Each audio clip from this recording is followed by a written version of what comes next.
Welcome to the deep dive. Usually when we are trying to solve a recurring problem in our lives, there's this heavy expectation that a brand new tool is going to finally be the thing that fixes it. Oh, absolutely. Like if you just download that one right productivity app, you'll magically stop procrastinating forever. Right. Or, if you change your diet plan, you'll suddenly have endless energy. Or if you move to a new city, you'll finally feel less restless. Yeah, we constantly externalize the friction we experience. I mean, it is incredibly comforting for us to believe that the obstacle standing in our way is just a structural issue, right? Like it's completely separate from our own psychology. It's so much easier to blame the tool. Yeah, But then you zoom out and you look at your own behavior over a timeline of years, yeah, and a really uncomfortable paradox emerges. very uncomfortable. Why is it that you can change your strategy, your tools, your environment, and even your time frame, yet still repeat the exact same destructive patterns? I mean, you swap out every single external variable, but the outcome remains identically frustrating. Because you've stumbled onto the ultimate wild card in any system.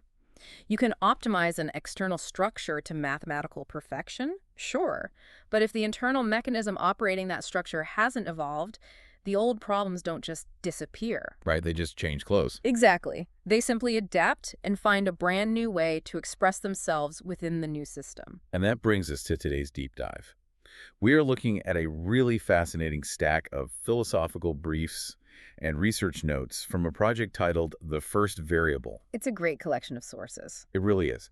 And our mission today is to explore that ultimate wild card we just mentioned, the human being who is actually making the decisions. Okay, let's unpack this. Let's do it. Most of us try to improve our outcomes by aggressively changing our circumstances, while completely ignoring the person making the choices. To understand why our systems keep failing us, we first have to look at what happens before a system is even applied. We have to look at the human filter. Yeah, and that filter is what the source material actually designates as the first variable. The first variable. Right. It is the human element that is present before any meaningful decision is ever made and, well, before any outcome exists. I mean, think about the sheer cognitive load of the sequence that happens before you even take an action. That's a lot to process. It's massive. You have to observe a totally chaotic reality. You have to filter and interpret a massive amount of usually incomplete information, figure out how to tolerate the uncertainty of not knowing what happens next, and only then do you actually decide what to do. So a strategy, no matter how brilliant it is, doesn't act independently. Exactly. It is entirely reliant on the vessel it passes through. Because you are not a neutral constant in that equation. Your perception of reality is heavily colored by, your deeply held beliefs, your ego, your current fatigue levels. Fatigue is a huge one. Right. Even your underlying need for control, it is a massive, distorting filter. And the sources highlight a perfect example of this in the financial trading world, which is a behavioral trap they call strategy hopping. What's fascinating here is that the external structure has completely changed, but the internal decision-making mechanism has not changed at all. So what does strategy hopping actually look like? Well, strategy hopping is when a trader is just constantly abandoning their current methodology to chase a new one. Like they switch their technical indicators or they jump from trading equities to trading crypto. Just constantly looking for the next big thing. Yeah, or they endlessly tweak their risk models, desperately searching for a method that feels more accurate. But the underlying issue isn't the math. It's the person. Right. An impatient person is going to be impatient inside a completely different asset class. A person who desperately requires immediate validation from their environment is going to overtrade and overparticipate, regardless of what the algorithm actually says. It sounds like a weekend golfer buying a brand new set of incredibly expensive custom-fitted titanium clubs and expecting to suddenly shoot under par. Yeah, I love that analogy. I mean, the reality is that their fundamental swing mechanics are completely broken. You can give them the most technologically advanced clubs on the planet, and they are just going to hit the ball into the woods with slightly more aerodynamic efficiency. Totally. The new clubs are merely amplifying the pre-existing mechanical flaw.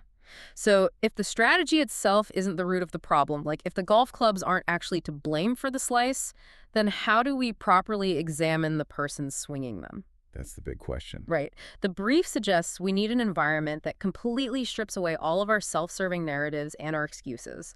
We basically need a place where our actions are isolated from our intentions. Which perfectly explains why these sources lean so heavily on financial trading as their primary framework. And I want to say, even if you have zero interest in the stock market or finance, stick with us here, because the sources argue that trading is the absolute perfect laboratory for examining human decision-making. It really is. It just compresses the feedback loop of life into minutes and hours. Because in ordinary corporate or domestic life, a poor behavioral pattern might take years to fully reveal its consequences. Yeah, you can easily hide it. Exactly. If a project fails at work, you can distribute the blame. You can blame your coworkers, a sudden shift in the economy, or just a lack of resources. But trading forces a direct, immediate collision with reality. There's nowhere to hide. Nowhere. It combines incomplete information, immediate financial consequence, massive emotional exposure, and the constant ticking possibility of just being flat out wrong. The market does not care about your narrative. It doesn't care about your good intentions. It doesn't care how much effort you put into your late-night research. And it certainly doesn't care about your carefully crafted self-image. Not at all. It communicates and responds only through outcomes. It brutally strips away the distance between what we say we will do in our little trading journal and what we actually do when uncertainty becomes real and money is on the line. Yeah. And the sources use this incredible metaphor. They say the market is a mirror. Yeah, think about it. A teacher gives you information you didn't possess before, but a mirror just reveals what was already present but wasn't fully visible to you. So it's just reflecting what's inside. Exactly. The market doesn't actively create your impatience. It doesn't generate your need to be right or your deep-seated fear of missing out. It merely exposes how those specific traits operate when the consequences become real. It shows you the stark gap between the highly disciplined person you imagine yourself to be in theory and the person who actually shows up to execute under pressure. Right. But wait, hold on. I struggle with this market as a mirror idea when we apply it to everything. Like, if a company I invest in goes bankrupt overnight due to hidden illegal accounting fraud, or, in real life, if I just literally get a flat tire on the highway. Yeah, a random event. Right, that's not a deep psychological revelation about my character. That is just bad luck. Are the sources arguing we have to psychologize every single isolated mistake and turn it into some crisis of identity? No, not at all. And they make a very clear distinction to prevent exactly that kind of overanalysis. A single technical error or a random stroke of bad luck is not a profound character flaw. Okay, good. That's a relief. Yeah, the mirror concept is only useful when it reveals repetition. Like you said, if you get a flat tire because you hit a stray nail, that's just a flat tire. Right. But if you are repeatedly driving on tires so bald the wires are showing simply because you possess a deeply ingrained refusal to spend money on preventative maintenance, well, that is a behavioral pattern. I see. Repeated reactions under similar conditions of pressure provide the empirical evidence of a deeper mechanism at work. So if the market is just a mirror and I'm staring at a reflection of my own bald tires, how do I actually trace that image back to the source? I mean, we have to figure out where these repeated patterns actually originate. And the brief offers a specific formula for this. They do. The methodology they propose is summarized in 3 words. Cause before effect. Cause before effect. Yes. The visible mistakes we obsess over, the things we usually try to fix with a new app or a new strategy are just effects. They are the final, visible expression of a much longer, hidden internal sequence. We really have to stop correcting the surface-level effect and start investigating the root cause that continuously produces it. And to help us visualize this, the sources provide this sequential causal chain. It goes like this. First is reality, followed by interpretation, which triggers an emotional response, leading to a decision, which becomes a behavior, and finally ends in a consequence. That's the chain. Let's pause on that second step, interpretation, for a second. Because isn't reality just reality? How is interpretation a separate mechanism? Well, not to the human brain. The human nervous system is bombarded with millions of bits of sensory information every single second. But our conscious mind can only actually process a tiny fraction of that. Right. So to prevent complete cognitive overload, your brain filters reality through your past traumas, your ego, and your current stress levels. Your reality is actually a highly edited movie. That makes sense. Yeah, 2 traders can look at the exact same price chart. One sees a terrifying collapse. The other sees a generational buying opportunity. The reality is absolutely identical, but the interpretation dictates the rest of the chain. Let's walk through an example from the source material to see how this chain actually plays out in real time. Let's take the visible mistake of acting too early. An early entry into a trade. The effect is clear.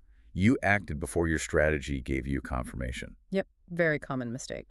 So the natural surface level urge is to say, I just need to fix my early entry problem. I need to be more disciplined. I'll just put a sticky note on my monitor. But if you stop there, you are only treating the effect. Tracing it back up the chain requires asking why that interpretation formed in the first place. Perhaps your interpretation of the chart in that exact moment was, this is my absolute only chance to recover the capital I lost this morning. Panic. Exactly. That specific interpretation immediately sparks an emotion. Extreme urgency, panic, or just the classic fear of missing out. Here's where it gets really interesting. If we dive even deeper beneath that emotion, we find a foundational belief.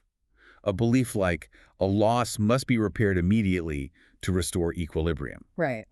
And beneath that belief, at the very root of the chain, is often an identity-level cause. Something like being temporarily unsuccessful in the market is experienced as a permanent personal failure. And that is the core cause. Correcting just the early entry by setting a physical timer on your desk is utterly useless if you don't address that core identity issue. It's like taking painkillers for a recurring blinding headache that's actually caused by staring at a screen all day with terrible posture. Good analogy. You're temporarily numbing the visible effect, but the internal cause, the screen time, the spinal alignment, or in our trading example, the underlying belief that you're a fundamental failure if you lose a trade, is totally untouched. It's still there. Because the cause is still active, the headache just finds a new way to express itself tomorrow. Like if you suppress the urge to enter early using a timer, that same unresolved desperation will just force you to hold on to a losing position way too long later in the afternoon. Which leads to one of the most provocative concepts in the text. Insanity is not merely repeating the same mistake. It is repeating the exact same cause and expecting a different consequence. Wow. Yeah. If our underlying beliefs and unexamined needs are secretly driving the bus, it becomes incredibly difficult to evaluate whether we are actually making intelligent decisions or if we are just occasionally getting bailed out by luck. Which introduces a massive trap for anyone trying to analyze their own performance. We naturally tend to judge the quality of our decisions entirely by the outcome they produce. Like, if I make money or if a business launch turns out well, I assume I must be a strategic genius. If I lose money, I assume I must be an idiot. But the sources argue that outcomes do not reliably reveal decision quality. A brilliant, mathematically sound decision can produce a loss, and a completely reckless, terrible decision can accidentally produce a massive profit. In cognitive psychology, that is known as outcome bias. It's assuming a positive result inherently proves you made a good decision. And that's dangerous. It is profoundly dangerous because of how our neurology actually works. When you make a reckless trade and it happens to win, your brain receives a massive spike of dopamine. That chemical reward literally wires your neural pathways to repeat the reckless behavior. So you're training yourself to be reckless. It blinds you to the fact that you just reinforced a habit that will eventually destroy your portfolio. The opposite side of that trap is process blindness. This is where you see corporate leaders or institutional traders using the phrase standard operating procedures to basically shield their egos from the reality of negative outcomes. Oh, we see that all the time. They say, well, we followed the process to the letter, just to avoid confronting the terrifying fact that their entire underlying strategy is fundamentally flawed. A mature decision maker has to develop the emotional regulation required to accept a good loss and deliberately reject a bad win. Rejecting a bad win requires immense self-awareness. I mean, it means looking at a profitable outcome and saying, I got the result I wanted, but the way I got it was sloppy, impulsive, and emotionally driven. It's hard to do that when you just made money. Very hard. But you have to say, I cannot celebrate this because if I repeat this mechanism, I will eventually lose everything. And this ties directly into another major mathematical concept from the notes, which is survival before success. Survival before success. When you are operating in an uncertain environment, your first objective isn't to maximize your return or, hit a home run immediately. Your first goal is the absolute prevention of ruin. Yep, staying alive. You have to understand asymmetric risk. If you have a strategy with a statistical edge, but you risk 50% of your capital on every single decision, the math dictates that you will eventually hit a losing streak that takes you straight to zero. You have to stay in the game long enough for the probabilities to actually play out in your favor. If we connect this to the bigger picture, survival requires a very specific, unflinching kind of self-examination, and that requires drawing a hard line between blame and responsibility. They sound similar, but they're not. It operate entirely differently. Blame is about condemnation. It looks backward in time and asks, who is guilty? Why am I always so stupid? Right. Responsibility, on the other hand, is forward-looking. Responsibility is about agency. It simply asks, given the reality of this situation, what was actually within my sphere of control? But wait, if I fully accept the premise that the environment, whether it's the global stock market, macroeconomic policy, or just life in general, is somewhat random, and I don't actually control the ultimate outcome, doesn't that just give me a massive free pass? How do you mean?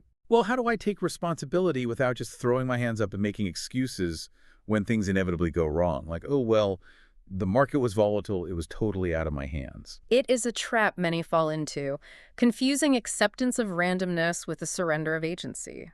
Accepting responsibility doesn't mean pretending you control everything. That is just a delusion of omnipotence. Right. True responsibility means refusing to surrender the control you actually possess. You don't control central bank interest rates, you don't control the economy, and you certainly don't control other people. Definitely not. But you retain absolute control over your preparation. You control your position sizing and how much risk you expose yourself to.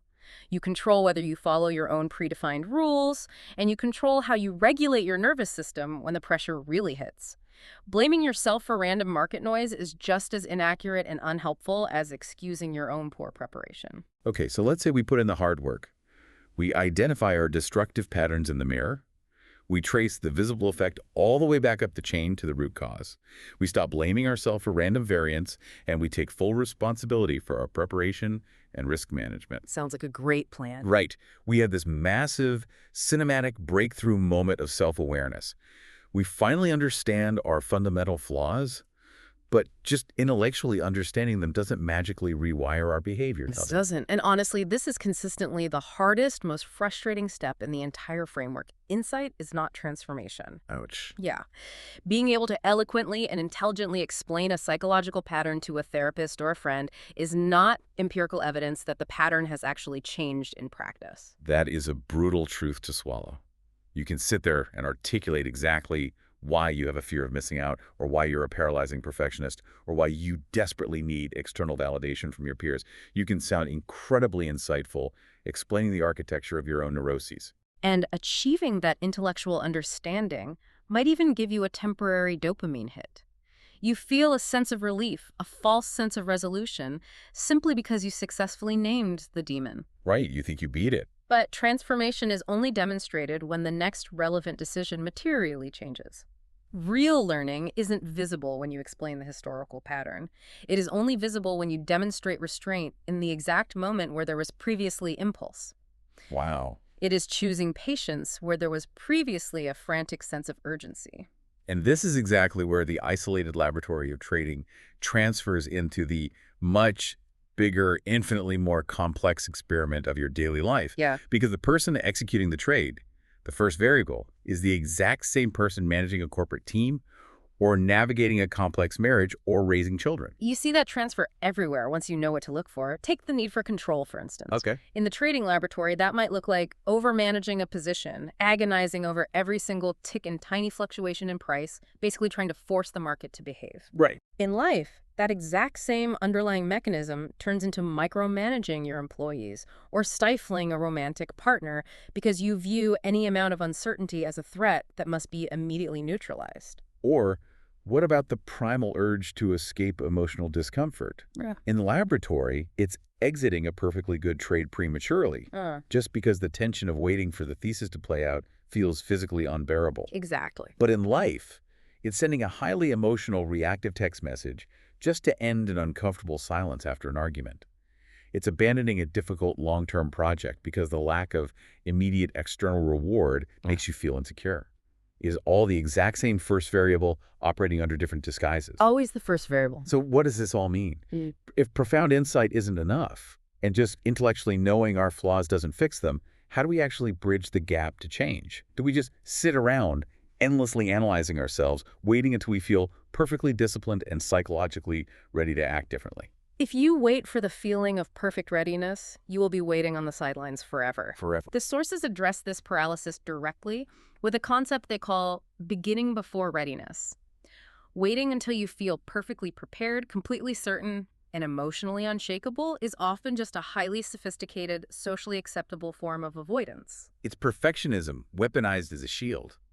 Like, I can't start eating healthy until I've researched the biochemical impact of every single diet protocol and bought all the optimal meal prep containers. Precisely. Readiness isn't always the prerequisite condition required before you begin an endeavor. More often than not, readiness is a byproduct that only develops through the friction of beginning. You have to start to get ready. Yes, you cannot complete your self-investigation safely outside the arena, reading books about swimming while standing on the dry deck. You have to step into the volatile environment, experience the visceral reality of uncertainty, observe your actual unfiltered response in the mirror, and learn from what becomes visible. You have to willingly expose yourself to the risk to see who you really are when the pressure is applied. This has been such a profound shift in perspective today. It really reframes everything. It does. Before the strategy is deployed, before the market opens, before the final outcome is ever tallied, there is the person making the decision, and that person is you. We spend so much of our limited time and energy optimizing the external world, trying to buy better tools and find better hacks to fix our lives. But remember, insanity isn't just repeating the same mistake. It is repeating the exact same internal cause and expecting a genuinely different consequence. To help bridge that difficult gap between theoretical insight and actual transformation, the source has provided a practical application, a mini journal exercise. And they specifically suggest using a physical notebook and pen for this, to deliberately slow your cognitive processing down. So here is the exercise for you to take away today. Identify one recurring pattern in your life that continues to happen despite you changing your external circumstances. Right. Maybe it's a specific type of conflict you keep having with different people, or a predictable way you self-sabotage whenever you are put under pressure. Now, trace it backwards using that causal chain we discussed. Reality, interpretation, emotion, decision, behavior, consequence. Exactly. Look past the visible, surface-level behavior and ask yourself, what specific emotional discomfort are you actually trying to escape in that moment? What underlying belief or fragile version of your identity are you desperately trying to protect? The goal here isn't to judge yourself or drown in blame. It is simply about accurate, unflinching observation. Because once you see the root cause clearly without the distortion of your ego, you can finally ask yourself what a genuinely different decision would look like the next time that pressure appears. And that's where true transformation happens. We started today by talking about how we expect a new tool to magically fix a recurring problem. But as we've seen, you can keep swapping out the warning light on your dashboard all you want, but until you actually open the hood and look at the engine, the car's still going to break down. It always comes back to the engine. We want to leave you with one final lingering question directly from the source material. Something to mull over long after this deep dive ends. Think about that recurring frustration in your life and ask yourself, what if the problem you keep trying to solve is only the effect, and you are still protecting its cause?